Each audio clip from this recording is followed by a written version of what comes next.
দুপুর বন্ধুরা, আজকে দুপুরে একটা স্পেশাল মেনু হয়েছে। সেটা হচ্ছে ডুমুর আলুর ঘন্ট। তো দুর্দান্ত লাগে আমার খেতে। আর কিভাবে রান্না করেছি সেটাও একটু শুনে নাও। আর তোমরা কেমনভাবে রান্না করো সেটাও কমেন্টসে জানিও।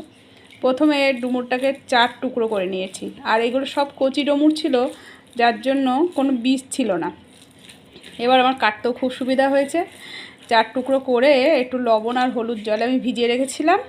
তারপর ভালো করে ওটা চটকিয়ে ধুয়ে একটা সিটি দিয়ে আমি সিদ্ধ করে নিয়েছি।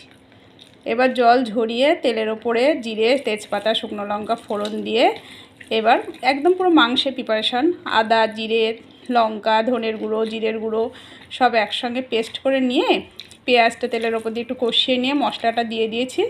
আলুটা ভেজে এবার ডুমুর সিদ্ধটা দিয়ে ভালো করে কষিয়ে একটু ঘি গরম মশলা দিয়ে নামিয়েছি। তবে খেতে দুর্দান্ত হয়েছে।